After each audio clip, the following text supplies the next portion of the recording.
Y ya estamos grabando. Perdón por el recordatorio, pero recordemos tener los micrófonos apagados. Sí, sí.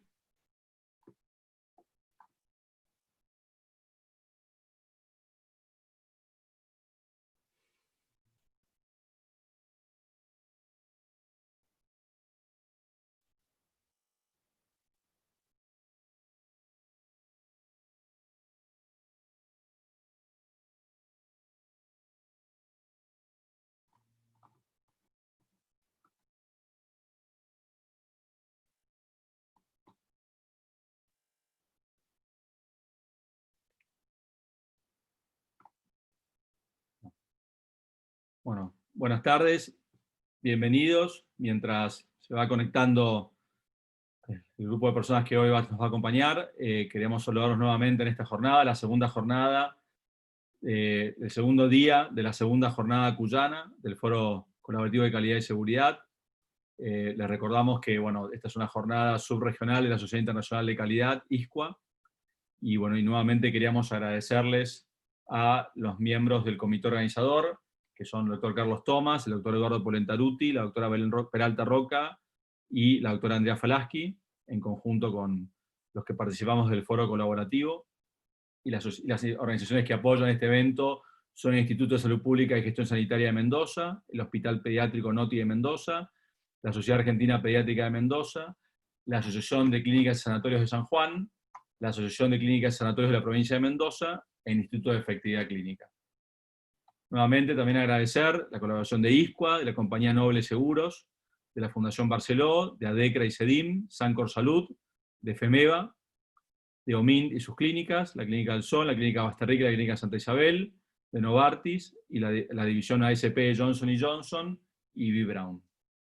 Nuevamente les recordamos que ISCUA es una sociedad profesional que rodea alrededor del mundo personas interesadas desde el punto de vista de la salud, en calidad y seguridad, y que parece un muy buen lugar para tratar de conectar y entender lo que pasa alrededor del mundo en esta iniciativa. Y recordando un poco la apertura del día de ayer, en un par de minutos, el doctor Astolfo Franco charlará con nosotros sobre el modelo de Inbanaco para seguridad del paciente en tiempos de COVID-19. Ahora lo vamos a presentar al doctor. Y para recordar finalmente, vamos a ser muy respetuosos con los tiempos, todas las sesiones quedarán grabadas, todas las sesiones tendrán oportunidad para hacer preguntas, trate de utilizar la sección de preguntas y respuestas en los webinars para hacer preguntas, y todas las presentaciones estarán disponibles unos días después en la página del foro, en la sección de la jornada cuyana. Tengan en cuenta que el día de hoy, al terminar el doctor Franco, se tienen que dividir en dos grupos, según el taller que ustedes hayan elegido. Lo vamos a comentar de vuelta al final de la presentación del doctor Franco, para poder acceder a los talleres simultáneos en medición del daño y en prácticas esenciales en seguridad del paciente, según les fuimos comunicando. Y les pedimos, por favor, esos talleres terminan 15 minutos antes del cierre de la jornada, que vuelvan con el mismo link que utilizaron en el webinar, y ahí hacemos un cierre y agradecimientos a los participantes. También nos estuvieron preguntando si va a haber certificados de asistencia. Van a estar asociados a la encuesta de satisfacción que esperemos mandarles también la semana que viene. Así que bueno, con esta introducción general, es mi privilegio y honor pedirle al doctor Franco que primero comparta la pantalla.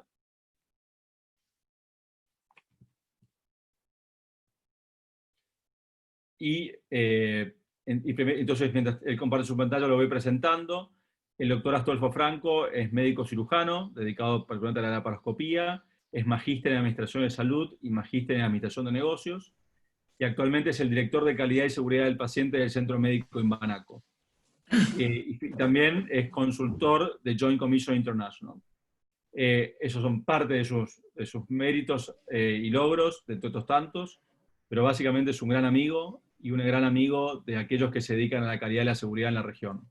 Así que es un privilegio todo entre nosotros. Muchas gracias a Astolfo por acompañarnos, y le pedimos ahora que nos comparta su experiencia y que le vamos a recordar unos minutos antes de terminar la presentación para que el auditorio tenga la oportunidad de hacer preguntas. Gracias. Bueno, muy bien, Ezequiel, muchas gracias. ¿Me escuchan allí? Perfecto. Ok.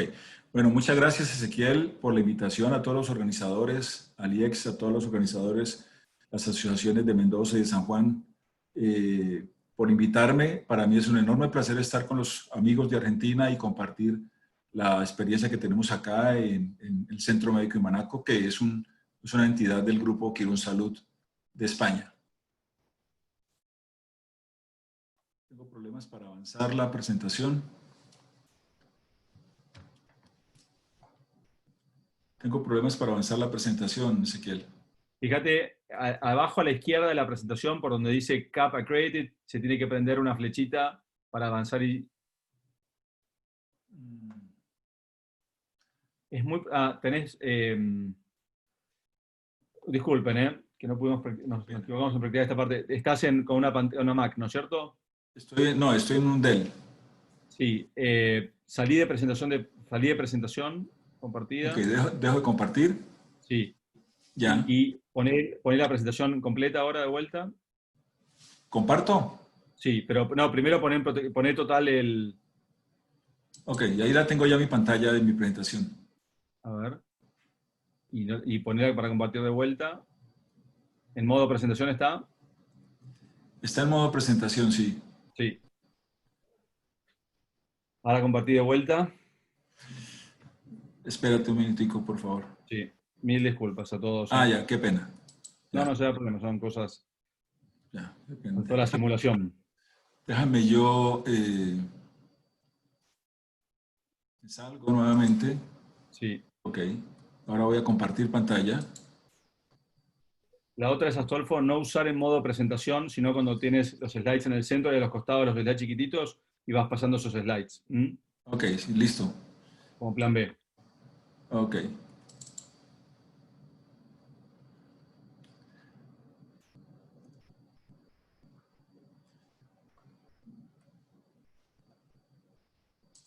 Bueno, muy bien. Entonces ahora voy a compartir pantalla. A ver. Ahí está. Estamos, sí. Si quieres, mira, corre con la barra, corre para que se haga un poquito más chica la imagen de las laterales. A tu izquierda, a tu izquierda. No, del otro lado, donde está la barra con el scrolling. Bueno, si no, pasa eso, Astolfo, y vas cliqueando el slide que va siguiendo y la gente te va siguiendo. Bueno, qué pena. Me No te da disculpo. problema, lo importante es que te escuchen y que es más importante que los slides. Bueno, muy bien.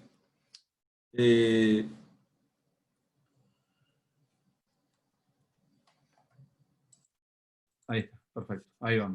Esta presentación la he organizado en 4 pasos. El primero es que las personas conozcan qué es el Centro Médico Imanaco, cómo nosotros nos preparamos de forma general para enfrentar esta pandemia, cómo nos preparamos desde la Dirección de Calidad y Programa de Seguridad del Paciente y cuáles son los resultados que hemos tenido. Lo que ustedes ven en la imagen es el Centro Médico Imanaco. Es una institución que va a cumplir casi 45 años ya de trabajar en la ciudad de Cali, en Colombia. Empezó como en el año 1976 con un pequeño centro de consultorios médicos de especialistas. Luego en el año 89 avanzó a la cirugía ambulatoria con 2 quirófanos y 10 habitaciones y fue creciendo en 1994 a tener 50 habitaciones. En 1997 ingresó a la alta complejidad y en total pasó a tener 121 habitaciones. Y recientemente, en diciembre del 2015, se construyó una gran clínica, que es la que ustedes ven en esta imagen al fondo, que es en donde estamos ahorita, con una capacidad de 351 camas. La clínica quedó en esta nueva edificación y las torres se volvieron torres de consultorios. Hasta marzo de este año éramos una clínica que era propiedad de los médicos socios. Éramos aproximadamente 430 médicos especialistas dueños de la organización.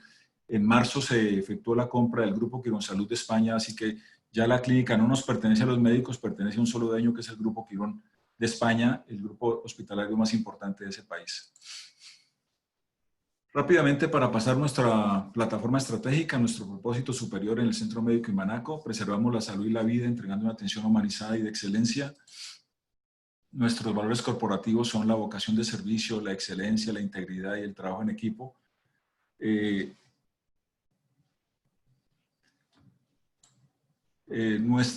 Nuestros vocación de servicio, cada uno de esos valores, voy a pasar muy rápido por la definición de cada uno de los valores: la vocación de servicio, la excelencia y la seguridad, la integridad y el trabajo en equipo.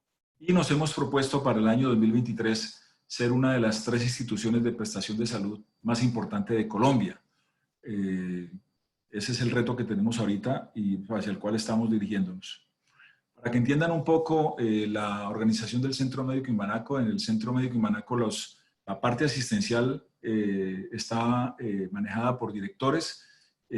Cada uno de estos directores pues tiene unos procesos a su cargo. Quiero hacer énfasis en la dirección de calidad, en la cual yo estoy ejerciendo en este momento. De la dirección de calidad hace parte de la seguridad del paciente y el control y prevención de infecciones. Hago esta diferencia porque en la gran mayoría de las instituciones la dirección médica tiene bajo su mando la seguridad del paciente y el control y prevención de infecciones. Y los administrativos son gerentes. Tenemos en este momento la gerencia de operaciones, gerencia de sistemas, financiera, talento humano, mercadeo y comercial. Esta es una institución que en sus 45 años de historia trabajando por la calidad ha tenido algunos logros.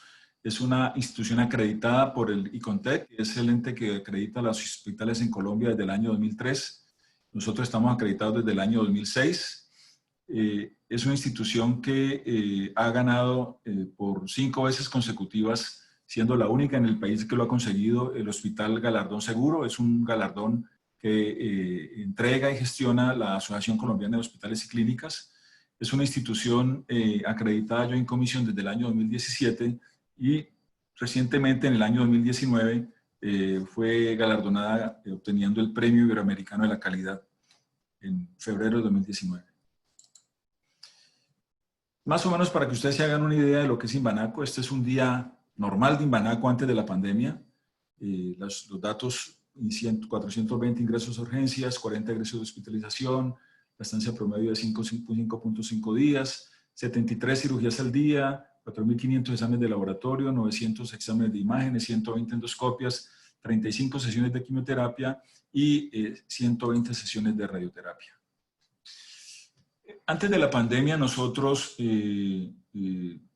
tenemos algunas antecedentes. Nosotros, ninguno de nosotros los que estamos manejando esta organización nos habíamos enfrentado a una pandemia como esta. No sabremos cómo será el impacto que esto tendrá para nosotros. No sabemos qué va a pasar en el futuro. No sabemos cuándo va a terminar, cuándo va a regresar la normalidad que teníamos antes. Pero sí tenemos que definir qué de lo que hacemos en el día a día es esencial o crítico mantener durante la pandemia, especialmente de la calidad y la seguridad, y qué podemos dejar de hacer. Y eso fue lo que nosotros empezamos. Así que cuando se hizo la declaración de pandemia por la OMS, inmediatamente se reunió el comité de gerencia y nos reunimos, y después de esa reunión se conformaron 3 grupos importantes. El primero, el comité de gerencia extendido, al cual a todo el comité de gerencia se agregó el líder del programa de control y prevención de infecciones y el líder del laboratorio clínico. Y se conformó el equipo de liderazgo clínico, que ya no iba a estar directamente sobre la dirección médica solamente, sino que además se le agregaron el director de calidad y seguridad del paciente, la dirección científica y el control y prevención de infecciones. Hicimos una agenda de reuniones para adelante para esos 3 equipos, que usualmente era semanal, especialmente para el comité de gerencia extendido y el equipo de respuesta a la pandemia. Una de las cosas que hizo ese comité de gerencia fue conformar un equipo de respuesta a la pandemia, el cual se reunía semanalmente, o se reúne semanalmente. Nos planteamos unos objetivos importantes para enfrentar esta pandemia.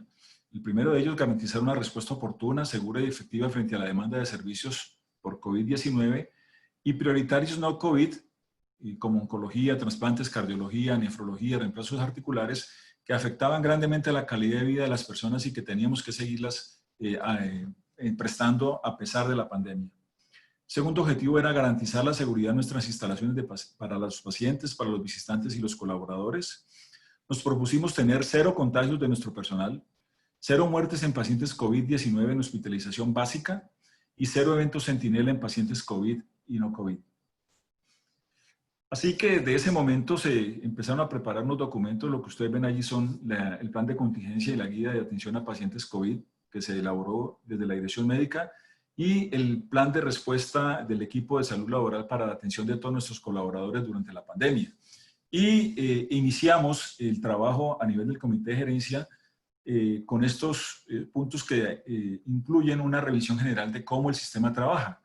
El ambiente físico, el talento humano necesario, los equipos de protección necesarios, la redefinición de actividades durante la pandemia, cómo iba a ser la comunicación interna y externa, la conformación del equipo de respuesta a la pandemia, medición de resultados, las guías de protocolos, de práctica clínica y protocolos, y lo que hay que hacer y las habilidades necesarias para eso que hay que hacer y que, como ya lo mencioné, íbamos a dejar de hacer. Así que en la conformación del equipo de respuesta a la pandemia, lo que se hizo inmediatamente fue generar un nombramiento de unos segundos al mando en los cargos clave, desde el gerente para abajo. Es decir, si el gerente o cualquier cargo clave iba a ser tocado por la pandemia, esa persona tenía que apartarse y un segundo entraba inmediatamente a reemplazarlo, de tal manera que esos segundos clave tenían que estar sí o sí aislados, no podían estar al frente de la organización para evitar el contagio, porque en cualquier momento que se presentara un contagio del inicial o del número uno, nosotros íbamos a tener que afrontar la respuesta con el segundo al mando. Una coordinación y seguimiento de turnos de profesionales de la salud, entre ellos médicos generales y especialistas. Cómo iba a operar el triage y la operación de urgencias. Un aspecto muy importante era la ética de las decisiones durante la pandemia. La conformación y la investigación de guías de práctica clínica, protocolos de diagnóstico y las recomendaciones de manejo que íbamos a dar al interior de la pandemia, especialmente para cirugía, en cirugía de pacientes COVID que estuvieran asintomáticos, pacientes COVID que estuvieran sintomáticos, pacientes no COVID, mujeres embarazadas, pediátricas, pacientes inmunosuprimidos, cómo iban a ser las recomendaciones del equipo para el egreso de los pacientes, la recomendación del equipo para los pacientes que iban a aislarse a la casa, cómo era la recomendación para la sectorización de hospitalización y las altas tempranas. También la continuidad de tratamientos prioritarios dentro de la organización, la continuidad quirúrgica de emergencias, cómo nos íbamos a expandir al interior o al exterior de la organización, la expansión de las UCIs, la referencia y contrarreferencia, y se conformó un equipo de voluntariado para atender todas aquellos aspectos que voluntariamente algunas sociedades, la sociedad misma o profesionales pudieran aportar al Centro Médico Manaco, como su tiempo de trabajo, como comida, refrigerios para el personal que trabajaba, dónde iban a descansar estos profesionales para que no fueran a su casa a poner en riesgo a sus familias. Entonces, para eso tuvimos varios voluntariados de hoteles, insumos que incluyen equipos biomédicos, pero también ventiladores mecánicos, monitores, y vestido y calzado, entre otros voluntarios que se nos ofrecieron para enfrentar esta pandemia. Además, durante la pandemia era importante tener claro qué era necesario para el diagnóstico, qué era necesario para el tratamiento, la atención específica de los pacientes vulnerables, como algunos de ellos ya lo mencionamos. Un aspecto muy importante era cómo iba a ser el manejo de los cadáveres y sobre todo a todo nivel cómo iba a ser la desinfección de toda la organización. Y otro aspecto tremendamente importante era la salud mental, no solamente de los colaboradores, sino también de los pacientes que estaban siendo afectados por la pandemia del COVID-19. Empezamos entonces con una revisión general del ambiente físico, mirando la capacidad instalada de las camas. Empezamos con una capacidad instalada de 351, como les dije. ¿Cuántas habitaciones de presión negativa teníamos? En este momento nosotros tenemos 4 habitaciones de presión negativa en las unidades de cuidado intensivo y tenemos otras 4 en la hospitalización básica. Y el generar toda la recomendación necesaria para cuando una habitación que no fuera de presión negativa tuviéramos que meter allí a uno de estos pacientes que la requiere, entonces cómo era el comportamiento de organización para que ese paciente que requería presión negativa estuviera en una habitación de presión no negativa. Los filtros HEPA y los elementos de protección personal, lo que tiene que ver con mascarillas quirúrgicas, máscaras N95, nosotros, batas antifluido, nosotros miramos qué inventario teníamos al momento de la iniciación de la pandemia. Teníamos un inventario de 6 meses y el direccionamiento que se dio de la gerencia general era que ampliáramos ese inventario para tener un año de trabajo sin ninguna dificultad de todos estos tipos de insumos. El inventario de cantidad de dispensadores de alcohol glicerinado en áreas de consulta. No teníamos nosotros en ese momento dispensadores de alcohol glicerinado entre consultorios. Están dentro de los consultorios, pero como teníamos que sacar gente de los consultorios hacia afuera, entonces dispusimos colocar un dispensador de alcohol glicerinado por cada 4 consultorios e igualmente el inventario de monitores y ventiladores mecánicos. Continuamos en la revisión del ambiente físico con la activación de zonas de expansión, hacia donde nos íbamos a expandir internamente y externamente.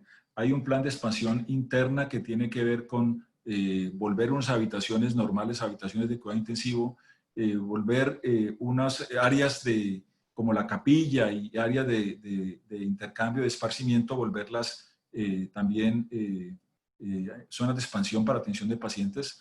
Y obviamente lo que tenía que ver con la redefinición de rutas de acceso para los pacientes COVID y no COVID, especialmente en urgencias, quirófanos y en hospitalización, referentemente destinar un área específica para el área de los pacientes COVID. De la misma manera, ¿cómo estábamos con respecto a los suministros básicos de acueducto, de energía eléctrica, telecomunicaciones, gases medicinales, insumos y medicamentos? En algunos de ellos tenemos autonomía para 3 días, en otros pudimos extender la autonomía a 7 días. También de la misma manera la capacidad instalada para atención de pacientes, la posibilidad de expansión adultos y pediátricos.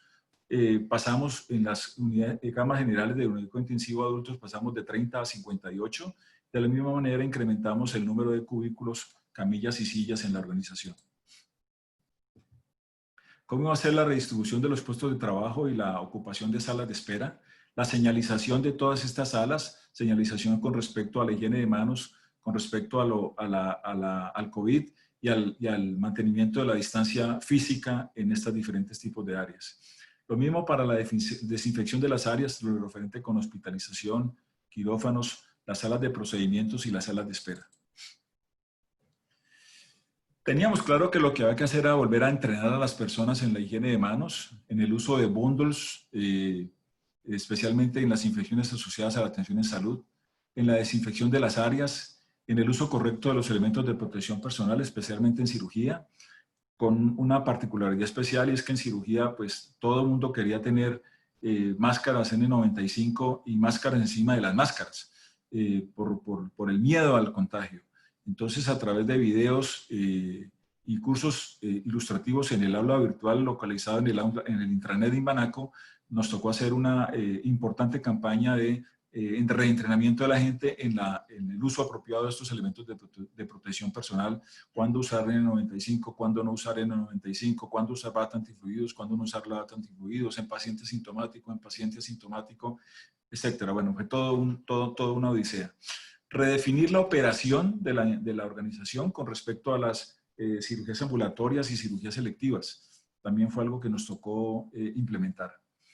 El inventario de los elementos de protección y relación con el tiempo de funcionamiento en los colaboradores y en los pacientes. Y específicamente, con estos elementos de protección, nos tocó almacenarlos en un solo sitio y redireccionarlos y quitar el acceso a ellos a todo tipo de personas y tratar de centralizarlos en una sola área y una sola persona para poder garantizar el inventario. La activación de zonas de expansión interna y externa ya lo mencionamos. Con respecto al talento humano necesario, la suficiencia, nosotros tenemos hoy día una relación en Colombia tenemos profesionales de enfermería y tenemos auxiliares de enfermería. La relación auxiliares-paciente en este momento en el Centro Médico de Manaco es de 1 por 3. La relación de profesionales de enfermería es de 1 por 9. La relación de médicos en hospitalización básica es de 1 por 25. Y en cuidado intensivo de enfermería es de 1 por 2 y de médicos es de 1 por 6. Entonces, hacer ese inventario, cuánta gente íbamos a necesitar de acuerdo a la extensión que teníamos, empezar a reclutar hojas de vida de accesos temporales, tratar de localizar los expertos en las áreas, terapeutas respiratorios, personal con entrenamiento en cuidado intensivo, etc. A partir de toda esa pandemia que nos íbamos a enfrentar. De la misma manera, ordenar el teletrabajo, más o menos empezando la pandemia, el 30% del personal administrativo estaba en teletrabajo y en en el pico máximo de nuestra atención, cuando ya estábamos totalmente en cuarentena, solamente casi el 90% de la organización, solamente el personal asistencial de frente a los pacientes, básicamente enfermeras y jefes de enfermería y algunos médicos estábamos presentes en la organización, el resto estaba por fuera de la organización. De la misma manera, empezar a implementar el tamizaje y el control al ingreso, con toda la ayuda del equipo de diseño de las guías y los protocolos, el examen médico post-aislamiento, el seguimiento de los confirmados y los sospechosos y la prevención del riesgo psicosocial en estas personas. Una información muy útil por la red de pacientes empezó a generarse a partir del equipo de comunicación para que los pacientes tuvieran información clara sobre la pandemia. Ustedes saben que en esta época, pues lo que ha habido es estamos intoxicados de información, hay mucha desinformación en la información, así que empezar a emitir por estos canales de comunicación de la organización la información que fuera útil para los pacientes. Y también al interior del equipo de calidad y seguridad del paciente, priorizar algunas actividades y otras dejar de hacerlas. Vamos a expresarlo un poquito más adelante. Nos tocó disminuir las admisiones hospitalarias, suspender la consulta electiva, y esto fue algo traumático porque también tocó suspender el ingreso de los pacientes mayores de 70 años. Muchos de nuestros médicos son mayores de 65 años. Estas personas no pudieron volver a la organización, tenían que estar en cuarentena o estar en cuarentena inteligente, como lo hemos llamado en Colombia. Como ya les comenté, suspender la cirugía electiva no prioritaria y aquellos casos que tuvieran prioridad porque estaban afectando grandemente la calidad de vida de los pacientes, hacer una individualización de cada caso y permitir la cirugía durante el proceso. Y la regulación de las visitas y los acompañantes. Esta es una institución donde las habitaciones todas son unipersonales. Los pacientes pueden tener múltiples acompañantes al interior de la organización, y a partir de ese momento solamente se podía entrar un solo acompañante, no podía haber más de un solo acompañante y podía estar solamente por cierta cantidad de tiempo en la habitación de los pacientes, y obviamente los pacientes con COVID no podían tener acompañamiento. Un aspecto muy importante de esta preparación fue el equipo de salud mental, con 3 psiquiatras a la cabeza y 4 psicólogos. El equipo de salud mental para los colaboradores y para los pacientes COVID, porque estos pacientes prácticamente además de estar enfermos, estaban aislados.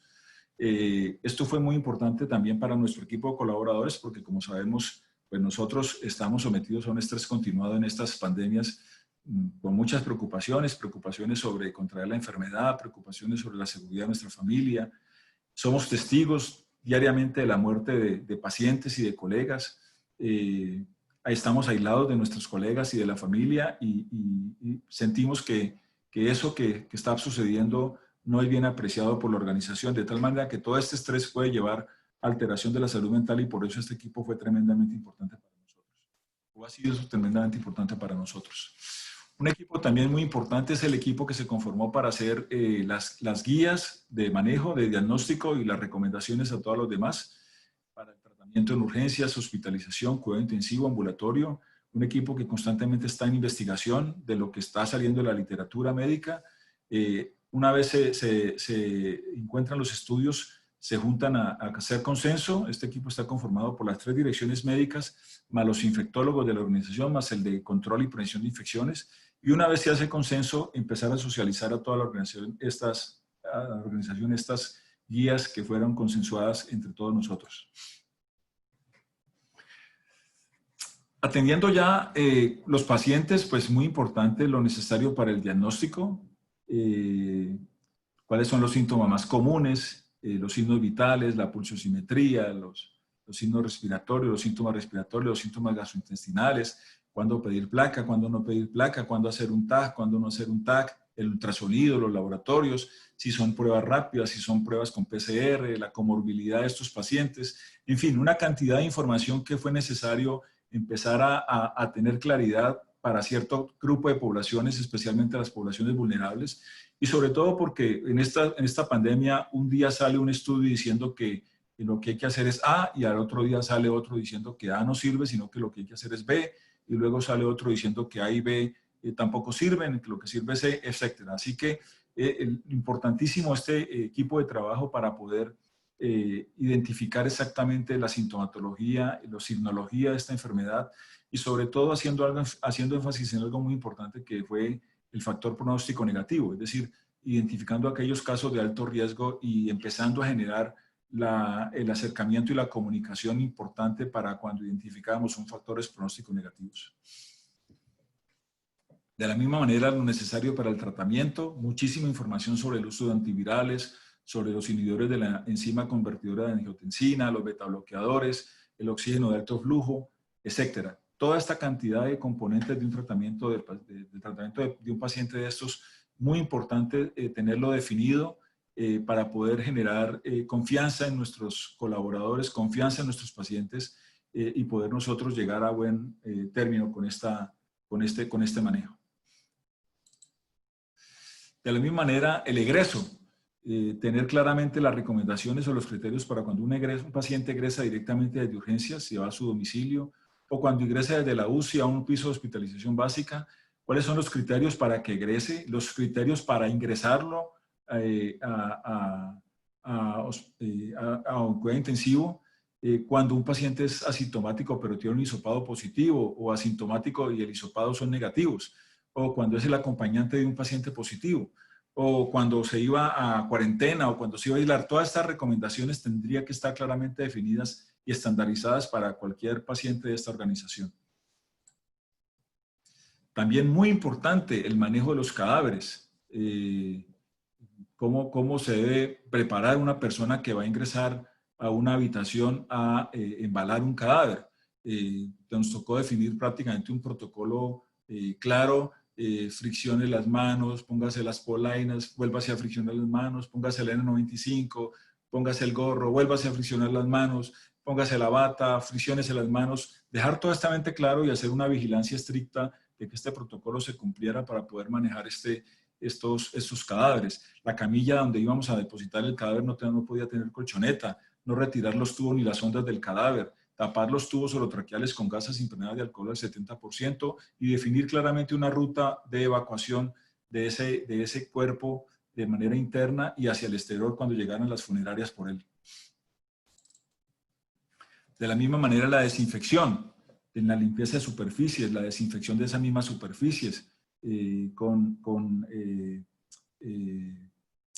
no solamente los componentes necesarios, los detergentes comunes, el hipoclorito de sodio, el etanol, el peróxido de hidrógeno, sino también verificar que de parte nuestra, hacer la interventoría al contratista que hace la desinfección para verificar que la higiene de las superficies estuviera adecuadamente en las partículas, en el porcentaje de partículas que nosotros esperamos que estén.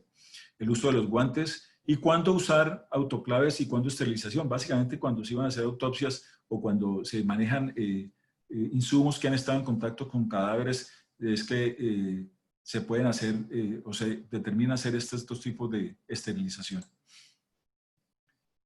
Queríamos medir también cuál era nuestra tasa de hospitalización para pacientes COVID, nuestra estancia promedio de pacientes COVID, la mortalidad hospitalaria de pacientes COVID que estuvieran hospitalizados, el porcentaje de pacientes COVID admitidos a la UCI, el porcentaje de pacientes no COVID que adquirieron COVID en la hospitalización, la tasa de sobrevida en pacientes COVID y otros indicadores de mortalidad que queremos medir, pero que al final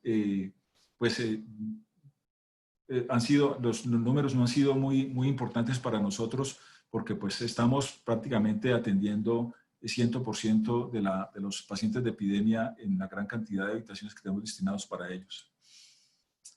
Después de esto, ¿cómo hacer el regreso a la normalidad? El regreso a la normalidad de los colaboradores, de los médicos, de los servicios de consulta externa, de los servicios de cirugía, etcétera, etcétera. Y desde la dirección de calidad fue necesario sentarnos a definir qué era importante mantener y qué era importante no dejar de mantener. Esta es una organización acreditada por Joint Commission, así que lo que hicimos fue tomar el manual de estándares y de acuerdo al manual definir qué cosas íbamos a seguir haciendo y qué cosas no íbamos a seguir haciendo de manera rutinaria como lo veníamos haciendo. En cuanto a las metas internacionales de seguridad del paciente, crucial y crítico mantener la identificación de los pacientes con el protocolo que nosotros tenemos, mantener sí o sí el SBAR, la higiene de manos mucho más, aprovecho para comentarles que nuestro porcentaje institucional de adherencia a la higiene de manos en esta organización, nuestra meta para este año era llegar al 74%. Venimos de metas de 38% algunos años atrás. Queríamos aumentar al 74%. Cuando empezó la pandemia, llegamos a tener 95% de higiene de manos, pero a medida que la pandemia ha ido pasando y que la gente se ha ido relajando, ya estamos otra vez en cifras cercanas al 75%. La comunicación de los valores críticos también importante mantenerla en cada uno de los servicios que hacen estudios diagnósticos. El acceso de los pacientes, ya lo mencioné, obviamente el flujo de los pacientes, los procesos de tamizaje y triage. En evaluación de pacientes, los pacientes de alto riesgo, la evaluación de los pacientes de alto riesgo. En el consentimiento informado nos tocó hacerle una variable y hoy los pacientes que ingresan a esta organización firman un consentimiento informado para COVID-19. El derecho a rehusar el tratamiento, también crítico mantenerlo. Hemos tenido pacientes que han rehusado tratamientos, incluso sin tener enfermedad terminal. Educación en uso adecuado de los elementos de protección personal, también crítico mantener. La comunicación con familiares de pacientes que están al final de su vida, los que aquí llamamos pacientes moribundos, también crucial mantenerla y no por estar en esa condición nosotros relajarnos con respecto al manejo de estos pacientes. En el laboratorio clínico crítico mantener la seguridad del personal, la disponibilidad de reactivos y de kits de prueba y, como lo mencioné anteriormente, la comunicación de los resultados. En hospitalización crítico mantener el flujo de pacientes COVID, no COVID, evitar ese cruce, especialmente en servicios como aquellos de diálisis, quimioterapia, cirugía, pediatría, obstetricia, unidad de cuidado intensivo y también mantener obviamente el cuidado adecuado de los pacientes que no fueran COVID. En control de infecciones, fundamental mirar cómo estaba nuestro plan para evitar la transmisión de infecciones globales, el reconocimiento temprano y acciones en los primeros puntos de contacto en las puertas de ingreso al hospital para a través del tamizaje identificar qué pacientes podían ingresar o no podían ingresar a la institución. Allí tuvimos tenido varios inconvenientes porque algunos familiares de pacientes quieren ingresar con temperaturas por encima de 38 o han reconocido algún contacto cercano con alguien que ha sido COVID y al tener esos retenes para evitar ese ingreso, pues ha habido incluso algunos problemas de seguridad. El uso seguro y reuso seguro de los elementos de protección personal. Esta es una institución que rehúsa a través de una política de reuso. Somos muy juiciosos con eso, de tal manera que se hizo mucho énfasis en cumplir a cabalidad todos esos criterios de reuso. La disposición de desechos, en la evaluación que nos hacen a nosotros los evaluadores, la disposición de desechos es lo que menos puntúa, es decir, es lo que nosotros tenemos que fortalecer con nuestros pacientes y familiares. La limpieza y desinfección y esterilización de las áreas, teníamos que seguir crítico manteniendo eso. Y la competencia del personal en todo lo que tiene que ver con prevención y control de infecciones. Así que rehicimos un curso en aula virtual y de tal manera que las personas tenían que, una vez puesto el curso, en 72 horas haberlo cumplido y cuando las personas estaban fuera e iban a regresar a la institución, ejemplo, los médicos que dejaron de hacer consulta o que dejaron de operar, cuando regresaron a la institución tenían que mostrar competencia en este curso de prevención y control de infecciones. ¿Qué podemos dejar de hacer? ¿Qué decidimos que se podía dejar de hacer en atención de pandemia? Vigilancia a la adherencia a las metas. Somos muy juiciosos vigilando. Tenemos un promedio cumplimiento institucional de alrededor del 85%. La educación rutinaria del paciente y la familia. Hay unas prácticas rutinarias de educación que en esta época especial no las hacemos. El desarrollo de nuevas guías de práctica clínica, vías clínicas y protocolos diferentes a los que teníamos que hacer con COVID-19. La medición de parámetros de calidad en áreas seleccionadas. Por ejemplo, dejamos de hacer evaluación a la calidad de la historia clínica en hospitalización de pacientes no COVID. La inspección y mantenimiento de equipo no crítico. de acuerdo a la parametrización de la criticidad de todos los equipos biomédicos, a los que no fueran críticos dejamos de hacerles la inspección y el mantenimiento. Otras actividades no críticas, como por ejemplo indicadores de mejoramiento de la calidad, por ejemplo la adherencia a las guías de práctica clínica en pacientes no COVID. Encuesta de cultura de seguridad, nosotros medimos la encuesta de cultura de seguridad cada 2 años, este año nos tocaba volverlo a hacer, así que decidimos mientras estemos en pandemia no lo vamos a hacer. Simulacros relacionados con COVID-19 tampoco los vamos a hacer. Mantenimiento preventivo de algunos equipos que no siendo críticos no se usan tampoco frecuentemente. Entrenamiento del personal en asuntos no COVID, también vamos a dejar de hacerlo y vamos a dejar de hacer, o estamos dejando de hacer las evaluaciones anuales de desempeño. De tal manera que esto fue lo que nosotros definimos desde la Dirección de Calidad y Seguridad del Paciente y estos son algunos resultados, ya para terminar, algunos resultados que nosotros hemos tenido. Nuestro porcentaje de hospitalización para COVID es del 5%. La estancia promedio de pacientes COVID en UCI es de 11 días, en piso es de 4 días. El porcentaje de mortalidad hospitalaria de pacientes COVID que están hospitalizados es del 5.2%. El porcentaje de pacientes COVID admitidos a la UCI con criterios de ingreso es del 40%. El porcentaje de pacientes no COVID que adquieren COVID en hospitalización fue 0 o ha sido 0 hasta la fecha. El porcentaje de sobrevida con pacientes COVID nuestro es del 95%. Tuvimos 137 colaboradores positivos, de los cuales el 15% son en contacto estrecho con pacientes. Estamos seguros de que se adquirieron de esa manera. El 48% de ellos no hemos podido establecer un nexo epidemiológico y el 37% es indeterminado. O sea, no sabemos si lo adquirieron aquí, lo adquirieron afuera, por un contaminante externo. Tuvimos una muerte de un paciente COVID en piso, pero ese paciente era un código zafiro. Código zafiro para nosotros es un paciente que está al final de su vida, o sea que fue un paciente pues, que además de que ya estaba al final de su vida, adquirió COVID y tuvimos 0 eventos centinelas en estos pacientes. Con esa información doy por terminada mi participación, apreciado Ezequiel y todos los participantes, y quedo a disposición de todo el auditorio por si tienen alguna inquietud o comentario para resolver. Muchas gracias a todos por su atención.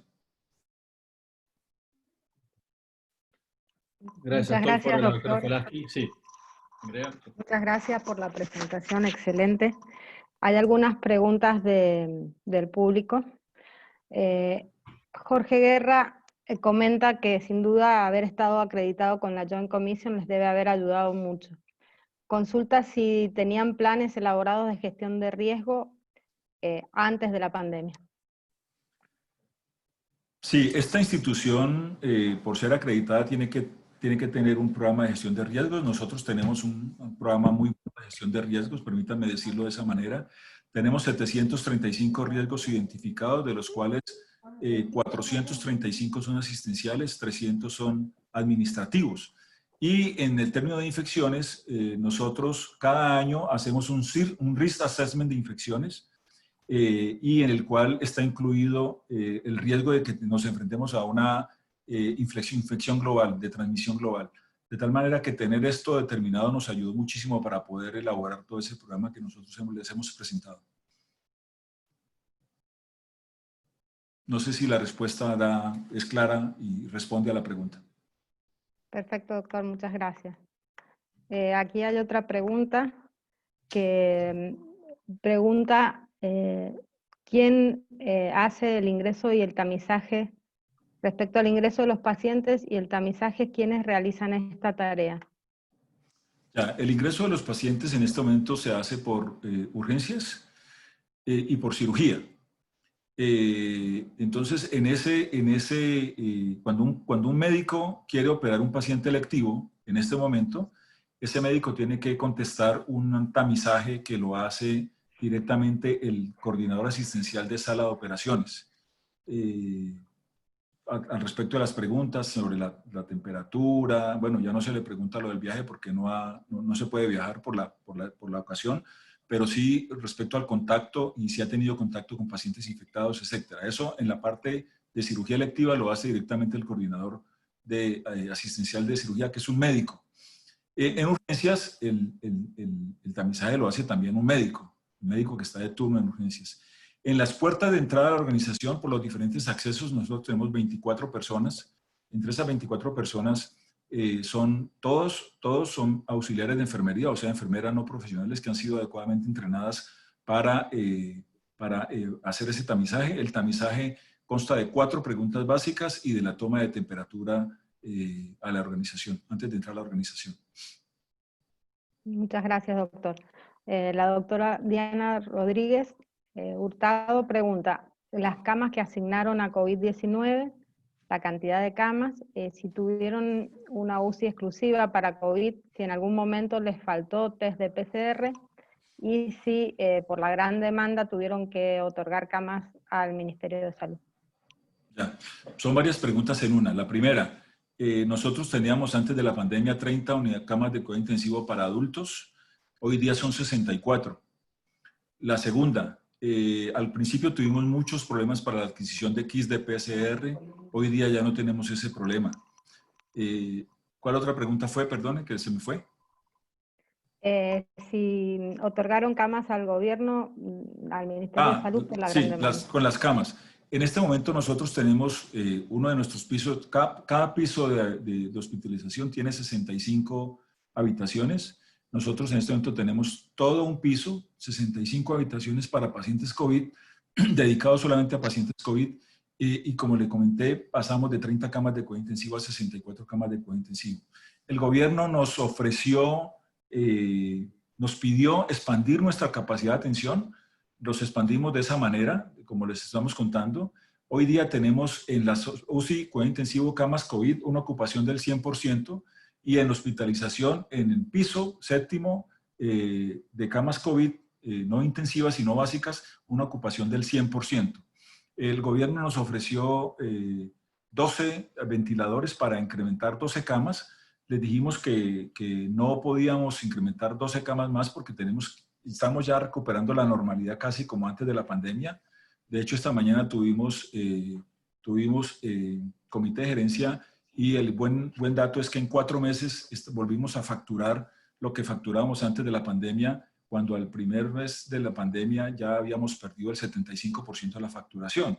De tal manera que eso es muy importante para nosotros. Pero lo que quiero comentar es que de esos 12 ventiladores que nos ofrecieron y que nos trajeron acá, de los 12, 4 nos tocó no meterlos en operación porque no venían con el software adecuado para prepararse.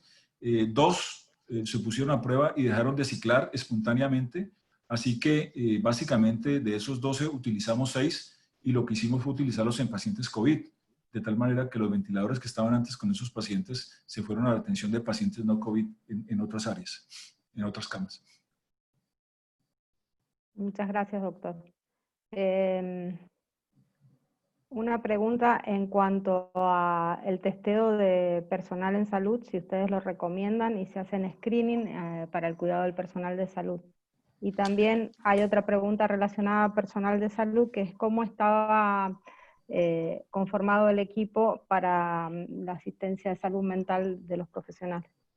Ya, el equipo para la salud mental de los profesionales está conformado por 3 psiquiatras y 4 psicólogos.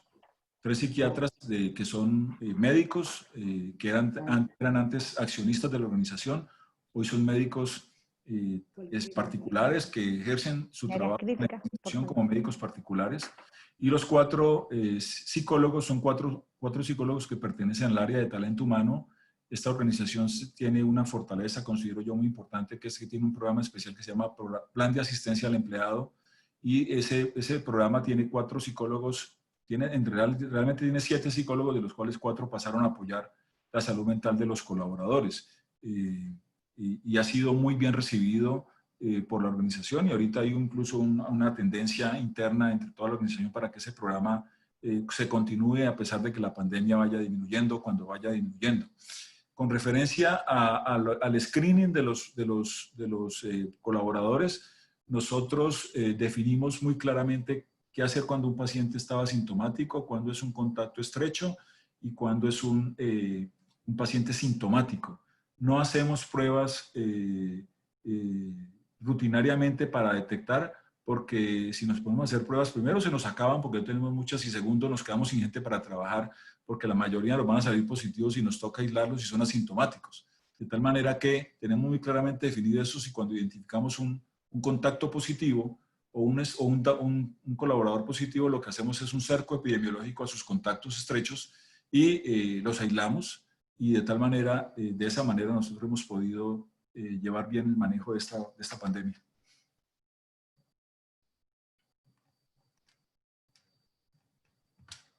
Una pregunta, Carlos González. ¿Nos puede comentar acerca de los huddles, reuniones, cómo eran antes y cómo los variaron en cuanto a las horas en que se efectuaban y los participantes? Y sí, cómo variaron, y manda saludos desde Panamá. Muchas gracias, muy amable por los saludos.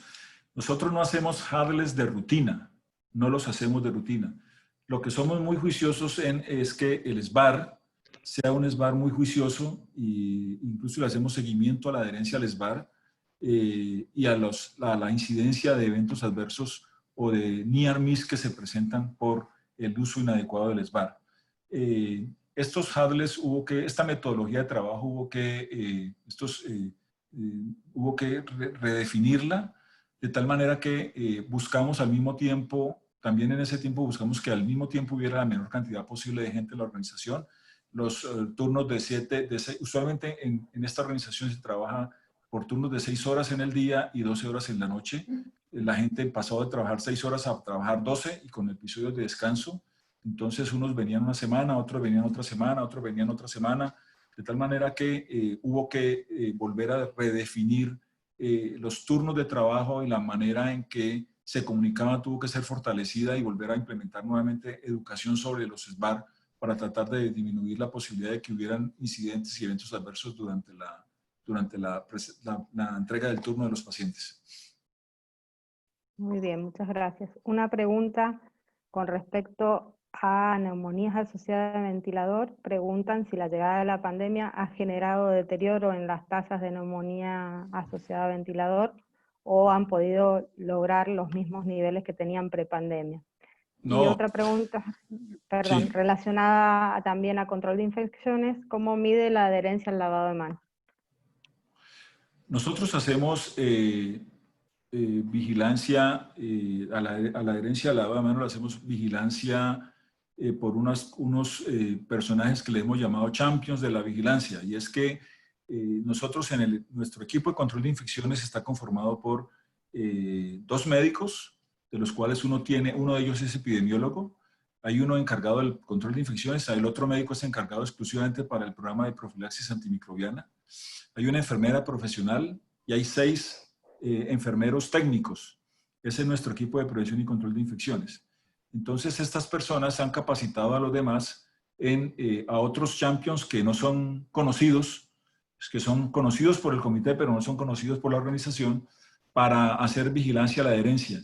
Y hacemos la vigilancia tipo sombra. Cuando vamos a los servicios a hacer vigilancia activa de los dispositivos biomédicos que están con los pacientes, no solamente hacemos vigilancia activa de esos dispositivos, sino que también hacemos vigilancia a los 5 momentos de la higiene de manos. Por ejemplo, si la enfermera está en cuidado intensivo, revisando una historia clínica de un paciente al cual se le detectó una neumonía nosocomial o una neumonía asociada al ventilador, se aprovecha cuando ella está allí para mirar, observar si en el escenario de la instalación física, si la persona se lava las manos o se higieniza las manos antes de tocar al paciente, después de tocar al paciente, cuando tiene contacto con el entorno del paciente, etcétera, etcétera, en los 5 momentos. A cada momento se le hace un seguimiento. Hacemos más o menos alrededor de unas 700 observaciones mensuales. No se hacen todos los días.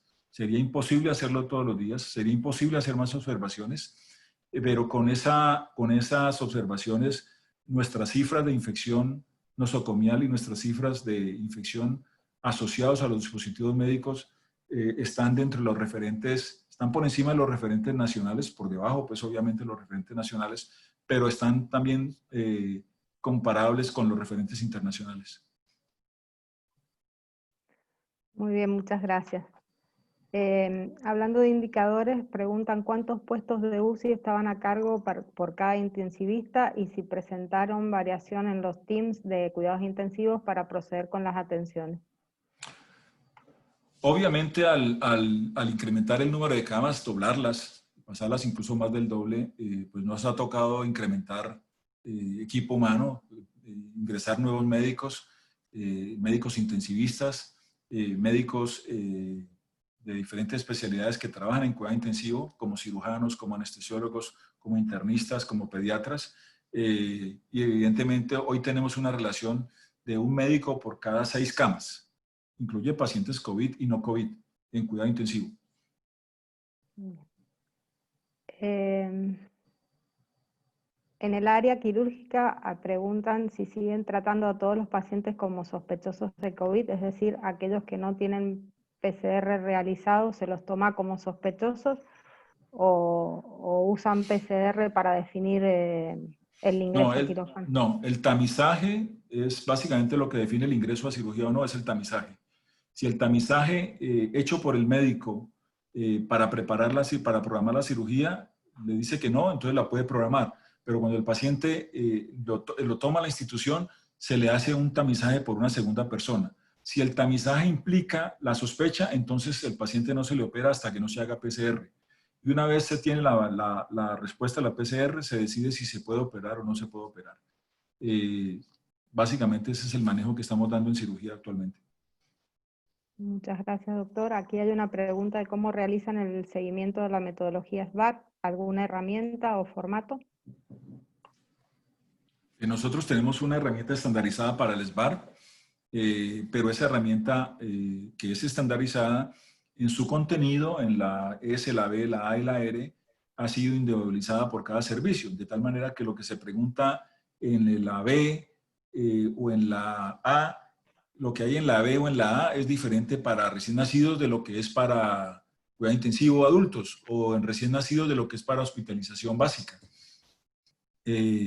Nuestro equipo de calidad se apoya con nosotros tenemos convenios docencia-servicio con diferentes universidades, con 14 universidades no somos un hospital universitario, pero tenemos entrenamiento de personas en posgrado, y utilizamos esos convenios para recibir estudiantes de esas universidades de niveles técnicos, técnico en enfermería.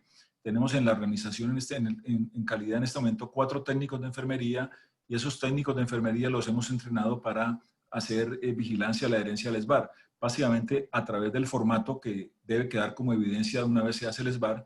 Estos técnicos de enfermería revisan esos formatos e identifican fallas en esa diligencia, y de esa manera nosotros identificamos si hubo o no adherencia al diligenciamiento o a la adecuada realización del SBAR en la organización. Muchas gracias, doctor. Quería saber, dice Luisa, quería saber qué instrumento usan para la cultura de la seguridad y si tienen algún instrumento de gestión y qué sistema utilizaron para evaluación de las pulseras identificatorias cuando se limita la circulación en la institución. Bueno, respondo lo de la cultura primero. Nosotros evaluamos cultura de seguridad en esta organización desde el año 2006. Lo hacemos cada 2 años. Iniciamos en esa época teníamos básicamente 120 camas. Nuestra cultura de seguridad la realizamos utilizando una adaptación que le hicimos a la herramienta que utiliza la AHRQ de los Estados Unidos.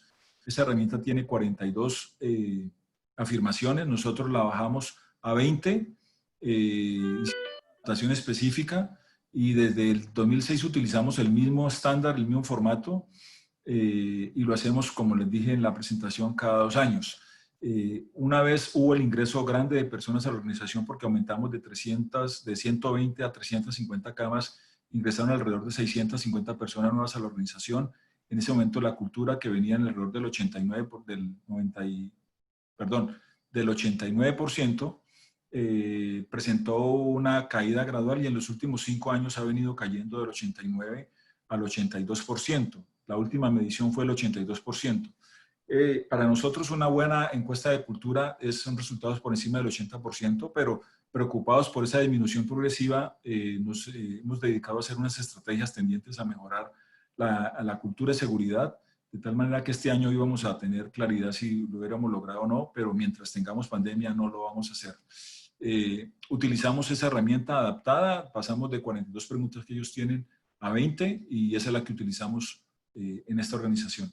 La otra pregunta no la entendí, doctor.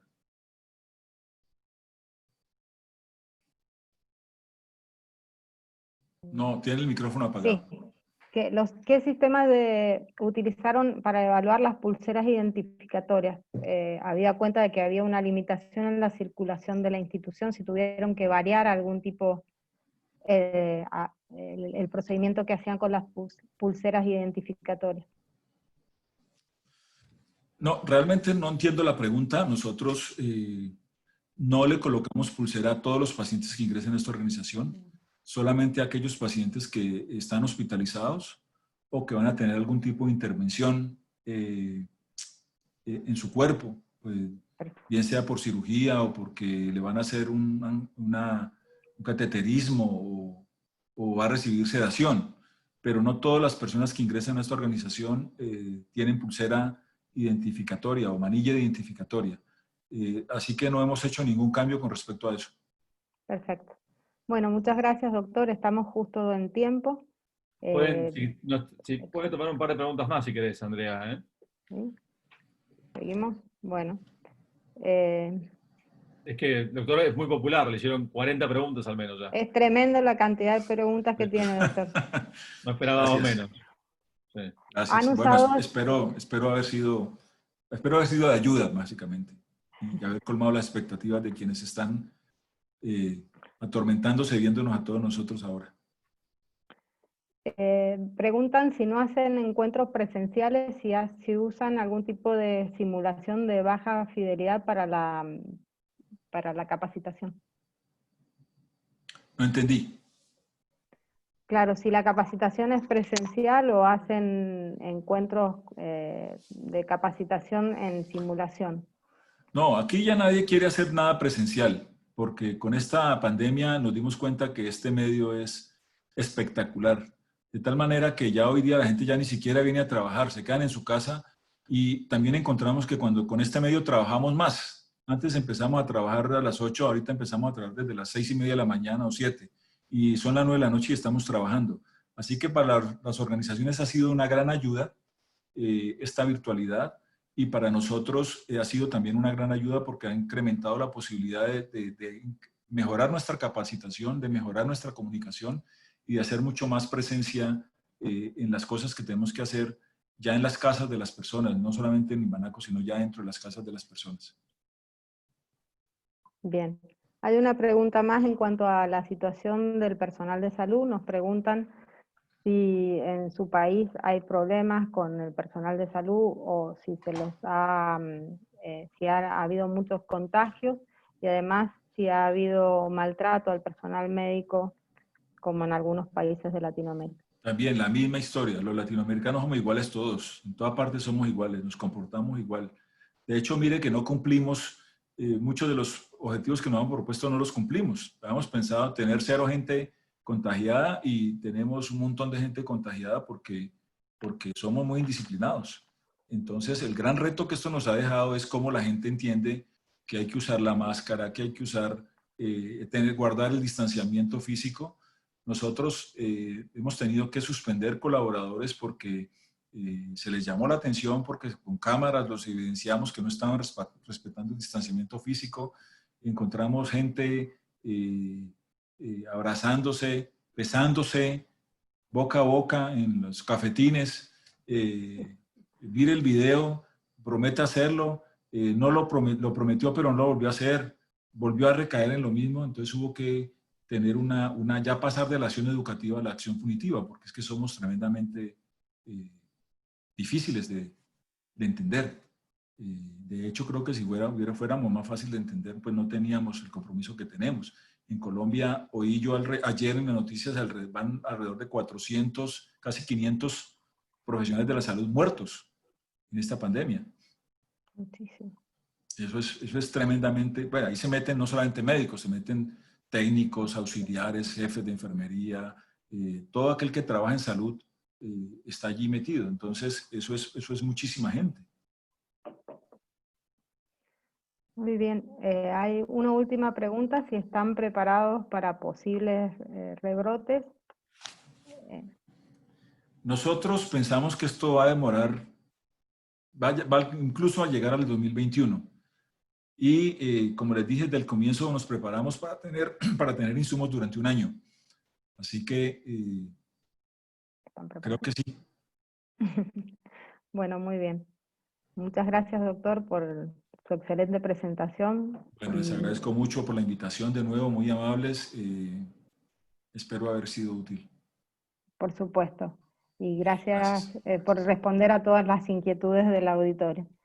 Les recordamos entonces, ahora vamos a ir a un break, nos volveremos a encontrar, tienen que entrar en los distintos talleres con el link que les pasó Eugenia. Y ahora, perdón, ahora Andrea, Eugenia va a compartir su pantalla y va a dejar los links ofrecidos para que ustedes se lo ven. No sé, Eugenia, cuando puedas compartir la pantalla. Y bueno, muchas gracias, Astolfo, por acompañarnos. Que vaya todo bien por allá. Un abrazo, me encantó verlos. Gracias. Estén bien. Gracias, Gracias. Adolfo. Adiós. Chao, Hasta Adiós. luego, Mendoza. Gracias. Gracias. Chao.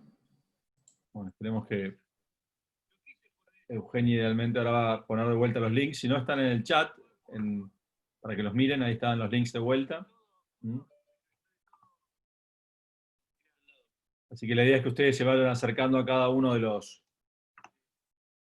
talleres y recuerden que al final del taller los esperamos en el webinar para saludarnos y contarles sobre los próximos pasos. Entonces se van desconectando del webinar, yendo al taller que ustedes eligen, y los esperamos de vuelta de vuelta aquí en un cuarto serían 7:15 de Buenos Aires, 5:15 de Lima y Quito. Y tengan presente también que si se pierden, vuelvan al webinar, que van a estar los talleres para orientarlos de vuelta a donde tienen que ir. Gracias.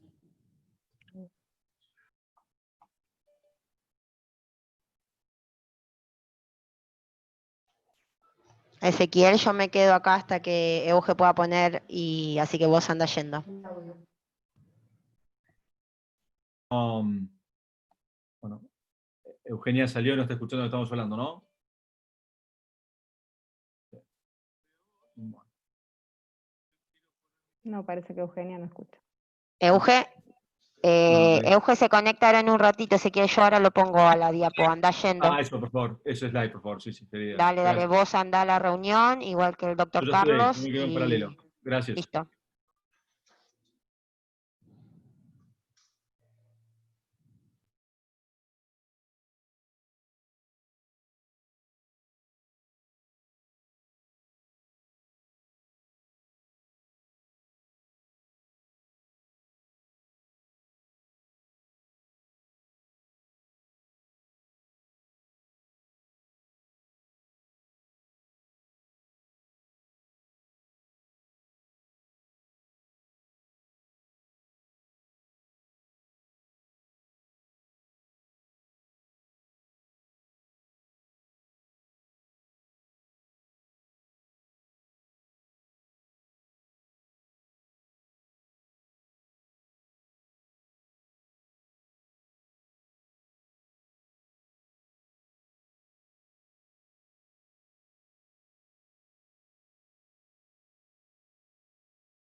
que hacer dos cosas. Un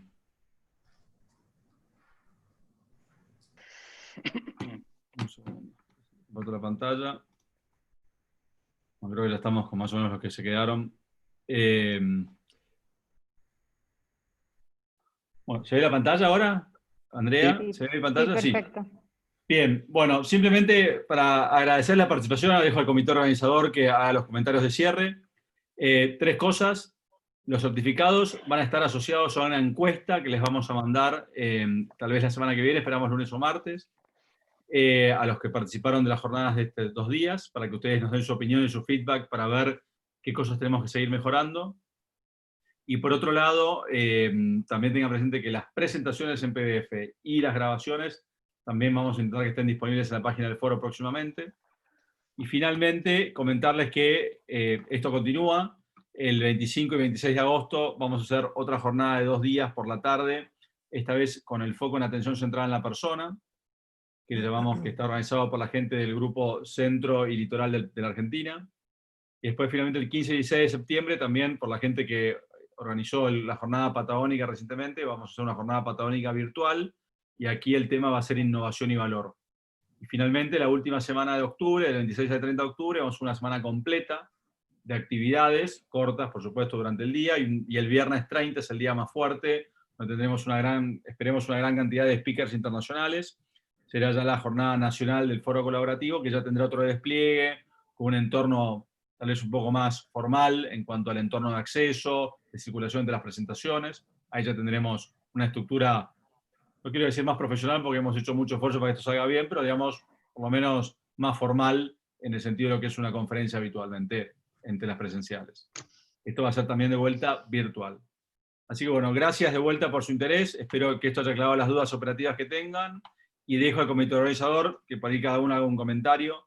Y bueno, cuando sale el certificado sale con otro nombre. Pregunta Mariana Ruiz. El nombre, hemos aprendido que el certificado es para autocompletar. Así que Mariana, seguramente si vos lo bajás, podés completarlo con tu nombre y ya te queda el certificado por la jornada anterior. Espero que eso funcione. Y si no, nos hace saber para ver cómo hacemos. Bien. No sé si empezamos por Andrea, ¿algún comentario particular? Bueno, agradecer a todos por la participación. La verdad que este tiempo de pandemia nos hemos tenido que adaptar a esto de la virtualidad.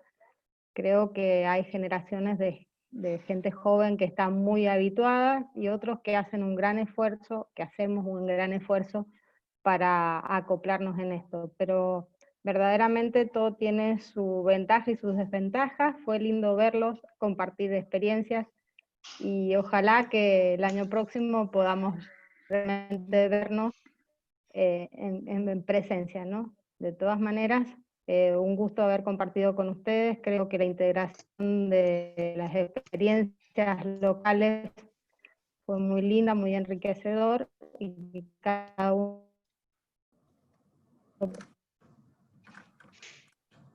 pueda presentar lo que está haciendo en sus...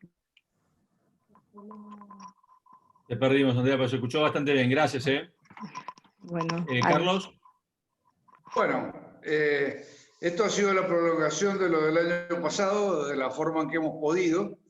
He notado un gran interés, por supuesto que se amplió el territorio, hay de todos lados gente que ha participado, pero en Mendoza y en San Juan, esta vez un poco más que antes, creo que se va consolidando esta idea de trabajar sobre estos temas. Ayer estuvo muy bien todo, no hay nadie de ayer, pero estuvo muy bien. Y hoy me tocó participar del taller de este número 11 y número 9 que tira el centro y lo cabecea, ya que le gustan los términos futboleros. Está bien. Son además 2 amigos de Mendoza, creo que es la 4ª vez que tenemos alguna cosa en conjunto. Esta vuelta solo faltó, culpa de la virtualidad, el asado y el Malbec. Para la próxima los esperamos con eso. Promesa, ¿eh? Promesa. Estás grabado. Sí, las promesas se cumplen en esta tierra, ¿eh? Estás grabado. No es como en otros lugares. Bien. Estás grabado. Eduardo y Belén, sí. Bueno, agradecer desde ya a Ezequiel, a toda la gente del IEX y a todos los participantes y los disertantes excelentes hoy con Ariel y con Fabián, muy bueno, enriquecedor. Y bueno, esperamos seguir en contacto. Muchas gracias. Bueno, no mucho más de lo que han expresado Carlos, Eduardo y Andrea. Agradecer esta oportunidad, estos espacios de aprendizaje, de colaboración y de conocer las experiencias y las realidades a lo largo y a lo ancho de nuestro país y de Latinoamérica. Esperamos que podamos seguir realizándolo y bueno, nos encontraremos ojalá presencial el año entrante. Muchas gracias a los que colaboraron, a los disertantes y a los participantes.